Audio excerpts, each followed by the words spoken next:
नमस्कार मैत्रिणींनो, तुम्हाला तर माहिती आहे आता थंडीचा सीझन चालू आहे आणि ह्या दिवसांमध्ये गाजर मटार एकदम फ्रेश असे मिळत असतात। तर या फ्रेश मटारपासून आज मी एक पदार्थ बनवणार आहे।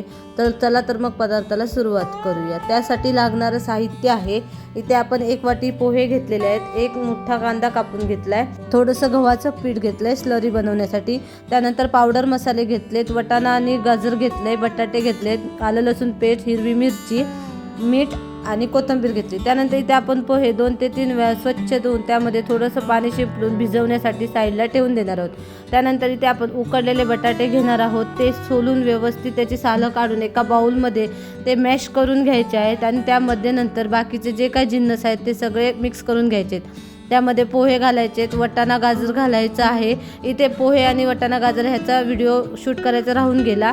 त्यानंतर चिरलेला कांदा, मिरची, आलं लसूणची पेस्ट, जे काही पावडर मसाले घेतले होते ते घालायचे आहेत, ते स्क्रीनवर दिलेले आहेत। मीठ, तीळ, मगाशी साहित्यामध्ये तीळ सांगायचं राहून गेलं होतं। त्यानंतर जी कोथिंबीर आपण घेतली होती ती सगळी घालून घ्यायची आहे आणि व्यवस्थित असं हे सगळे जिन्नस एकत्र मिक्स करून घ्यायचे आहेत। छान असं ह्याला कोटिंग मसाल्याचं आलं पाहिजे आणि व्यवस्थित असे मिक्स झाले पाहिजेत। चला इथं आपले जे काही मसाले आहेत, जे पदार्थ आहेत ते सगळे व्यवस्थित मिक्स झालेत। झाकून 5 मिनिटं साईडला ठेवून देऊया। तोपर्यंत आपण जे गव्हाचं पीठ घेतलं होतं त्याची इथं आपल्याला स्लरी करून घ्यायची आहे, म्हणजे पातळ ते पीठ पाण्यामध्ये कालवून घ्यायचं आहे। तर इथे आपलं स्लरी तयार करून झालेली आहे। आता पोह्याचा जो डो बनवून घेतला होता तो आपल्याला पुन्हा एकदा छान मळून घ्यायचा आहे आणि त्याचे जेवढे आपण बटाटे वडे बनवतो तसे वड्या करून घ्यायच्या आहेत। पण ह्या वड्या साबुदाणा वड्यासारखे असे चपटे बनवून घ्यायचे आहेत। व्यवस्थित असे त्याला कोटिंग आलं पाहिजे, व्यवस्थित असं ते दाबून घ्यायचे, म्हणजे त्यामध्ये तेल मुरणार नाही किंवा तेल आतमध्ये जाणार नाही, ते तेलात फुटणार नाही।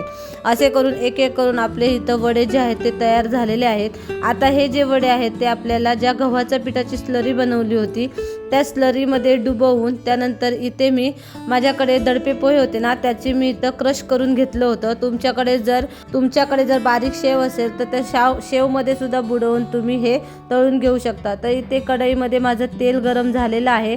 आता ह्या तेलामध्ये आपल्याला एक एक करून वडे टाकून हे छान असे गोल्डन रंगावर तांबूस असे क्रिस्पी तळून घ्यायचे आहेत। तर इथे आपले वडे तळतात। हे जे कटलेट आहेत ना, हे कटलेट खायला खूप छान लागतात आणि थंडीच्या दिवसामध्ये जर मुलं आपली भाज्या खात नसतील, त्यांना काही आवडत नसेल तर एक टिफिनचा वेगळा प्रकार म्हणून सुद्धा हे तुम्ही देऊ शकता। तर मी हे मुलींना टिफिनमध्येच देणार आहे। मस्त असे झाले होते, मुलींना ते खूप आवडले आणि सगळ्यात महत्त्वाचं म्हणजे त्यांच्या शाळेमध्ये सुद्धा सगळ्यांना ते खूप आवडले। तर इथे पाहू शकता माझे कटलेट जे आहेत ना ते छान असे तळून झालेले आहेत। काय असतं, मुलांना भाज्या खायला बघत नाही, तर असं वेगवेगळे पदार्थ जर बनवून दिले ना तर ते त्या नक्की खातील। तुम्ही सुद्धा हे कटलेट ट्राय करून बघा, कसे झालेत हे मला कमेंट करून सांगा। रेसिपी आवडली असेल तर रेसिपीला लाईक करा, शेअर करा जास्तीत जास्त लोकांमध्ये, आणि चॅनलवर नवीन असाल तर चॅनलला सबस्क्राईब करा। त्याचबरोबर त्या शेजारची जी बेल आयकॉन आहे ती सुद्धा क्लिक करा, म्हणजे जे काय माझे असे वेगवेगळे रेसिपीचे व्हिडिओज येतील त्याचं नोटिफिकेशन तुम्हाला मिळत राहील। पुन्हा भेटूया अशाच एका नवीन व्हिडिओमध्ये, तोपर्यंत बाय बाय।